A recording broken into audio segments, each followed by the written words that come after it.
Well, hello, everyone. I am Jamalyn Peigh Williamson. And I'm Kim King. And Kim and I are your hosts today for One Thing More. We're going to be discussing Pastor Dave's sermon from yesterday. But before we get into all that, Kim, I thought it would be fun for us to let everybody know how we became best friends forever. Yeah, considering how we started, because the first time I ever heard your name, Jamalyn, someone said that you were at St. Luke's, and I wasn't. I was downtown, I think, at Roberts Park at the time, but that you wanted to know who was Kim King? Like, who is this Kim King? But then when I came on staff at St. Luke's, like, you were awesome. That's really funny.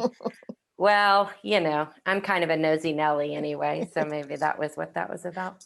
Yeah. But yeah, so we both worked at St. Luke's in Indianapolis, and then you left the local church before I did, but we both really left for similar reasons, to explore our calling in a more unique and, I don't know what the right word is. Yeah, in the sermon, Pastor Dave talked a lot about purpose, and I think that both of us are kind of.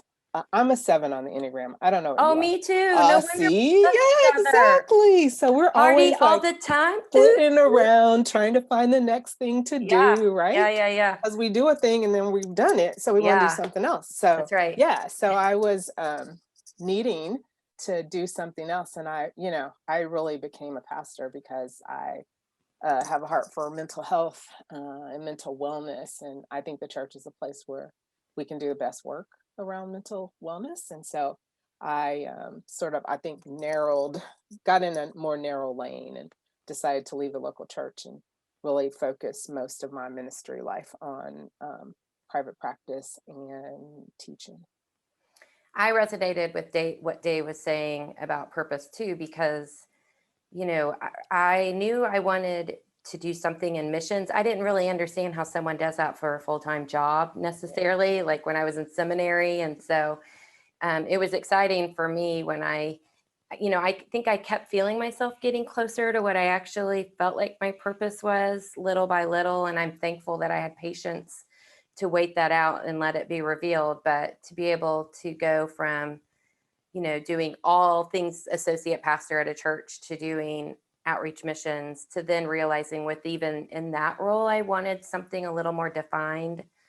And so to be able to work full time now doing this thing that I really love, it is true, when you find your purpose, your whole world really opens up in a lot of ways, because you feel like you're doing what you want. And as a 7, for me to have been doing this job now for close to 3 years and not wanting to do anything else, that's really a miracle from God in so many ways. Like, I'm never thinking about what other job I should be doing, because I really feel like I'm where I'm supposed to be.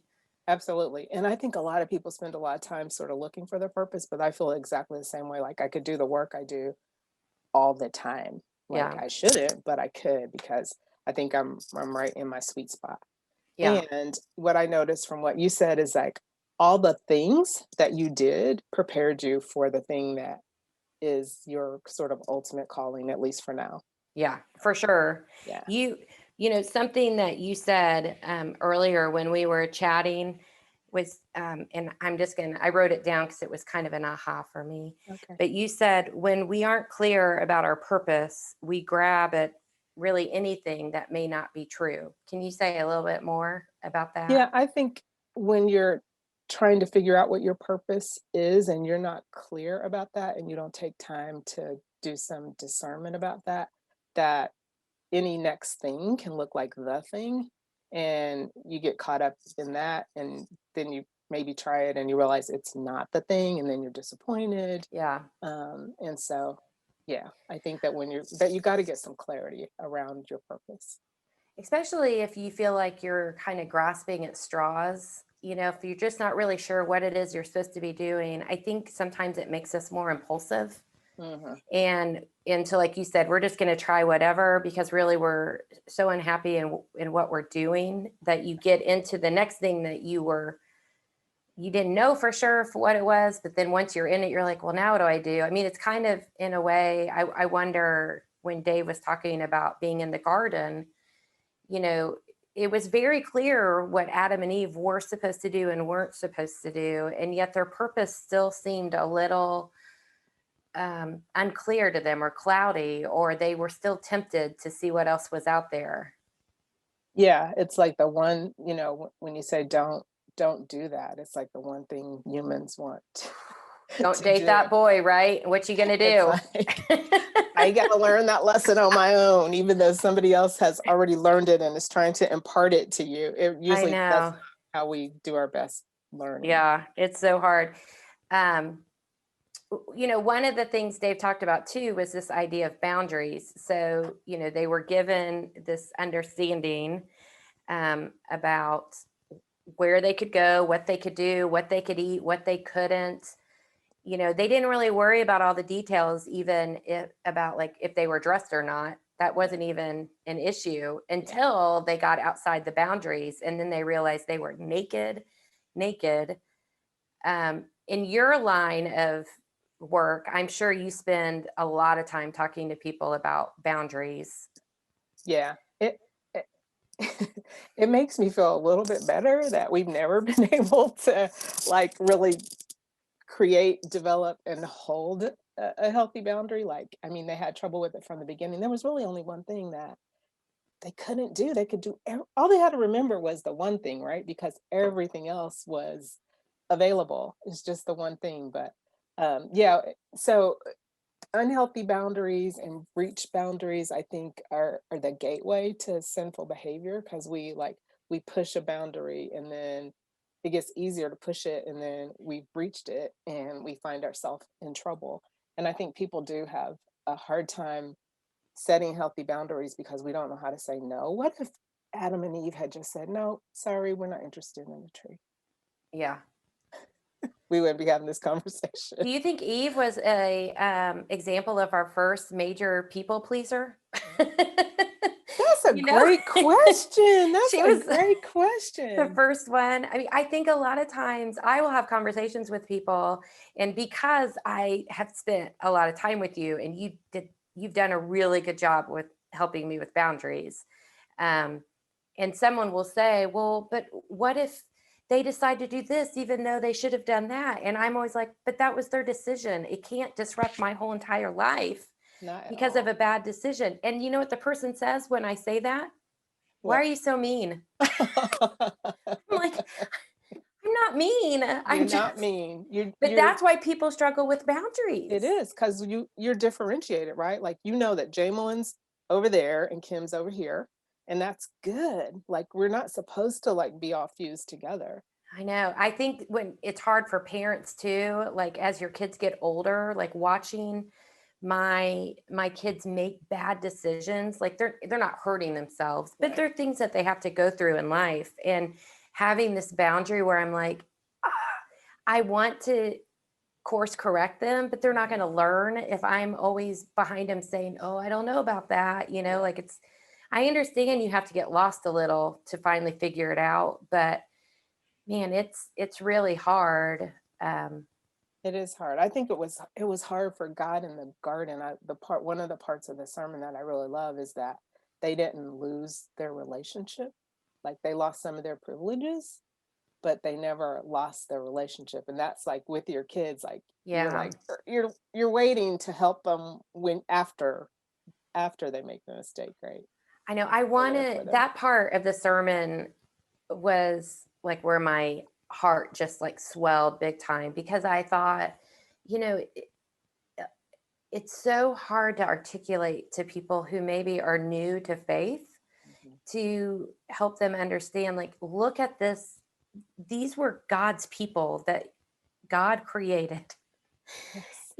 and they used to take walks together and all this stuff, and they disappointed him so mightily. He could have just started over, Yeah, but absolutely. instead he called for them to come out.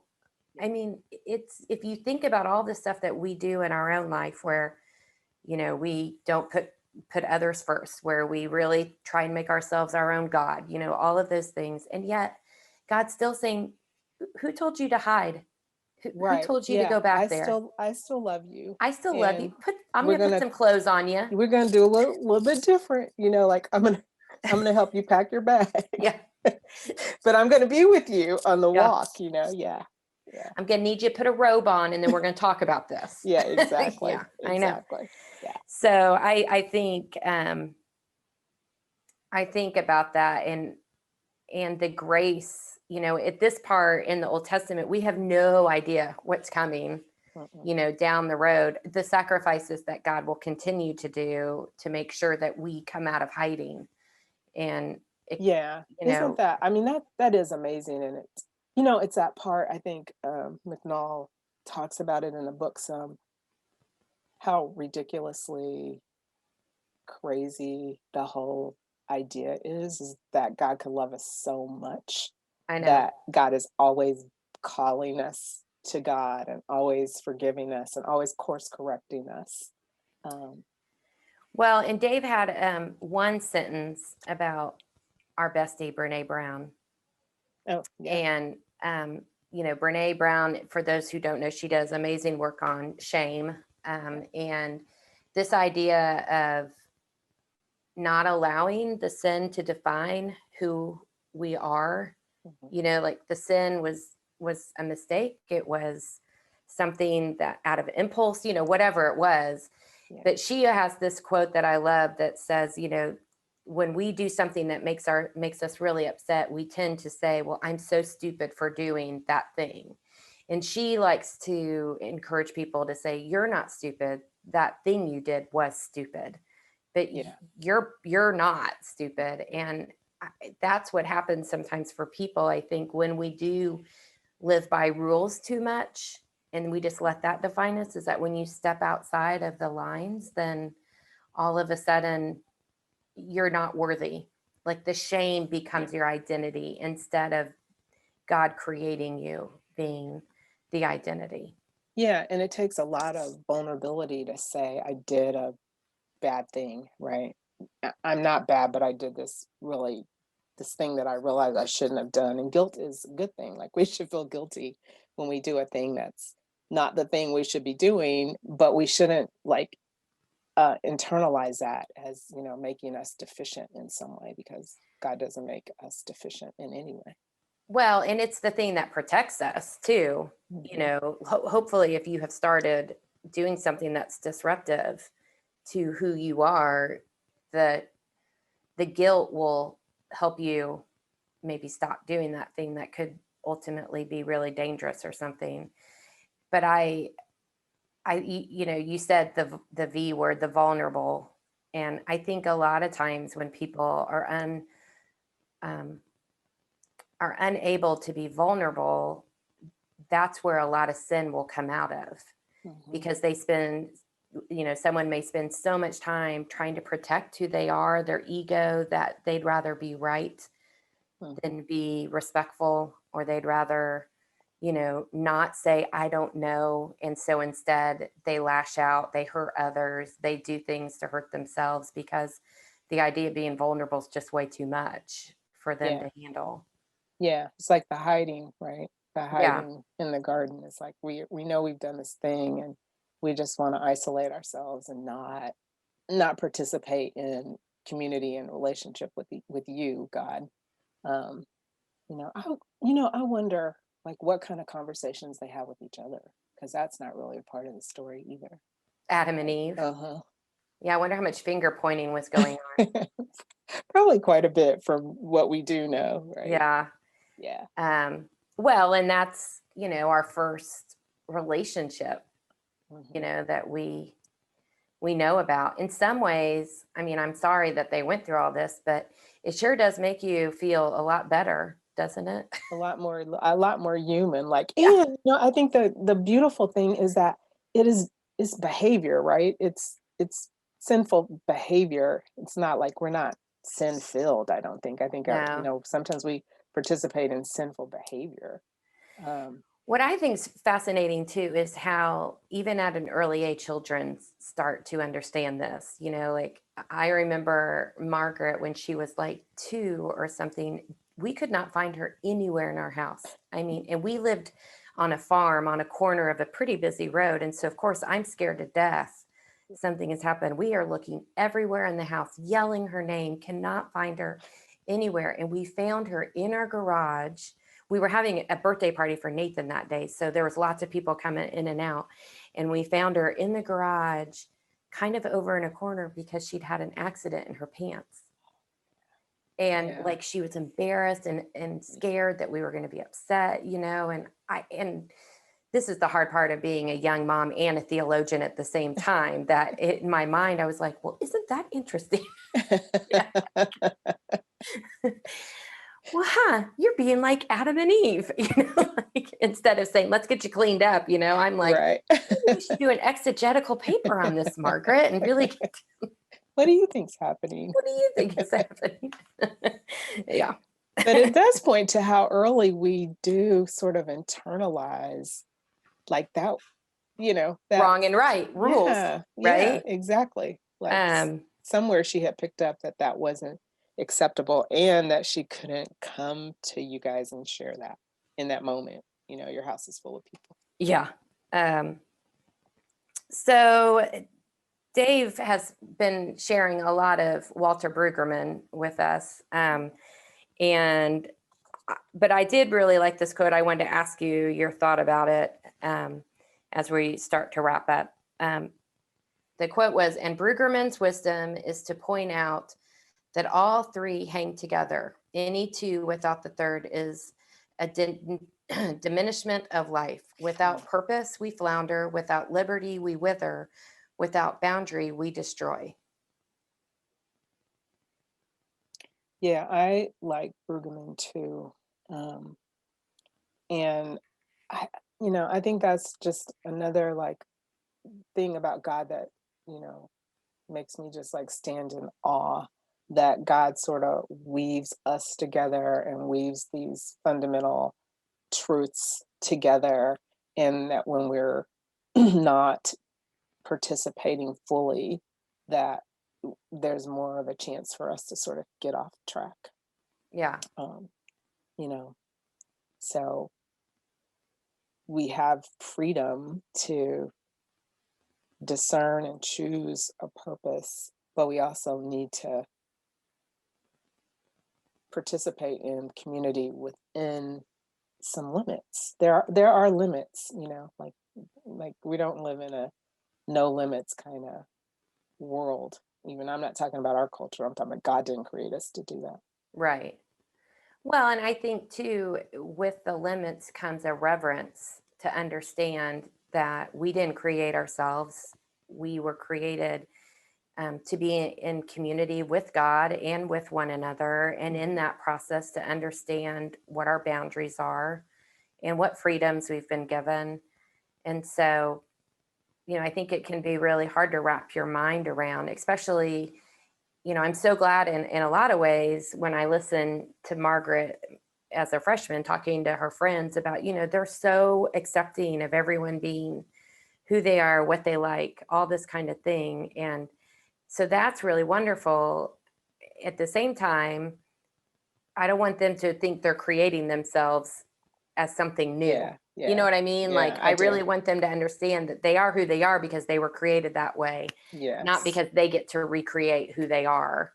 Yeah.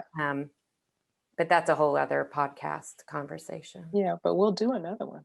So. Gosh, I think I wrote 3 or 4. I think what the audience needs to do is in the comments, really push for us to come back. Yeah. Well, I think so too. So let's see if everyone would be willing to do that. So, because I've got 5 more things I want to talk about, but we're already at our limit, believe it or not. Yeah, the time goes fast. It's been fun to hang out with you, Jamalyn. Yeah, I miss being just a couple doors down from you. But isn't it great? We're both doing our purpose. Well, it is. It Isn't is. that wonderful? And again, like things have sort of like our paths continue to cross, and I think that's by plan. Sure, because I, have been stalking you a little bit. So that's kidding. All right. Well, bye, everybody. Bye. Have a great week. Okay. See you.